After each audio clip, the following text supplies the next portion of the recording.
It's been hard for me to find words to kind of wrap around everything that's happened after Hurricane Helene, but just because we don't always know what to do doesn't mean that we can be inactive. So here I am. Hey friends, it's Sammy back with another episode of the Daily Dash.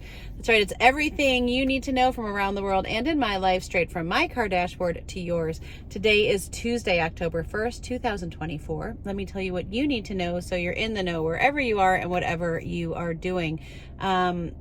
Okay, I mean, the main news story really is Hurricane Helene, and there's so many days in the past, however many days since the hurricane hit, that I wanted to come to you and talk about things, and it's just, there's been so much going on in the world.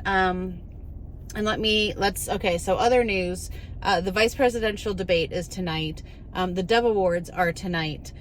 Today is former President Carter's 100th birthday. It's Disney World's 53rd birthday. Dikembe Mutombo died of brain cancer. I think he was only 58.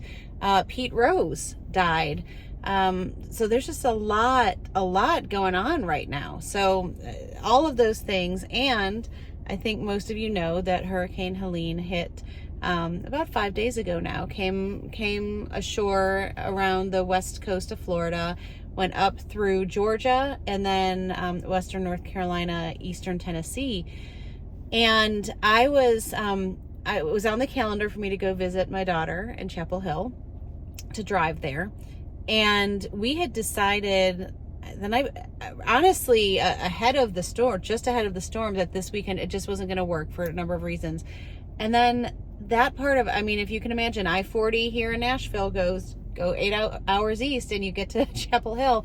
And part of I-40 on the Tennessee, North Carolina border is just no longer there. It's been washed away. And so you think of that from a logistical perspective, from a convenience perspective. But when you think about the lives that have been lost, I believe 40 people lost their lives across the storm. Not to mention the amount of people that are suffering from home damage or a loss of possessions, or schools not being open. Just, there's so much that people that, if you haven't been through a hurricane, honestly, it's one of the reasons that we moved out of South Florida, because I hate to say we lived in fear, but 6 months of your lives, you kind of live in this, like, is something going to happen? Isn't it? Do we put the shutters up? Do we not put the shutters up?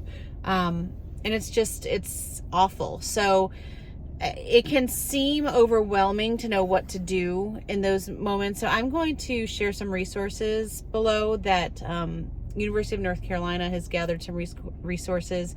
Of course, the American Red Cross. If you know of anyone personally, just reach out and just say, I think one of the best things we can say is like, hey, you don't need to respond to me, but if there's a way I can help, if there's a need I can meet, even if it's in the coming weeks or months, a lot of time people will get support right away. They'll have a place to stay, or they'll get groceries, or they'll get food delivered. But it's a month from now when it all starts to sink in. It's like, oh my gosh, my house isn't getting repaired.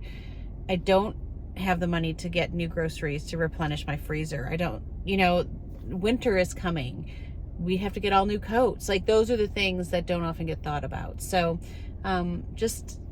yes, thoughts and prayers, and anything tangible that can be done with whatever you have. I think just being willing to say what can be done, and being willing to step into those gaps. So one of the quotes I share today that I'll share on the blog is basically like, our faith is revealed when crises happen. And I just pray for each of us. I want to pray for everyone right now that is suffering, or knows someone that has suffered, or is just like me, not dealing with any damage, but is thinking like, what could I do to help? And I think we can't help everyone, but we can help someone. And so, Lord, I just pray that you would reach into the furthest regions, into the darkest pits, into the blackest of nights, and just remind our hearts and our souls that daylight is coming, that hope will prevail, and that even the smallest bit of action is a victory today. And so I just ask that in Jesus' name. Amen. Okay, friends, I pray you have a great day. Make sure you make it great, and do not wait to tell someone you love how you feel about them. Bye, friends.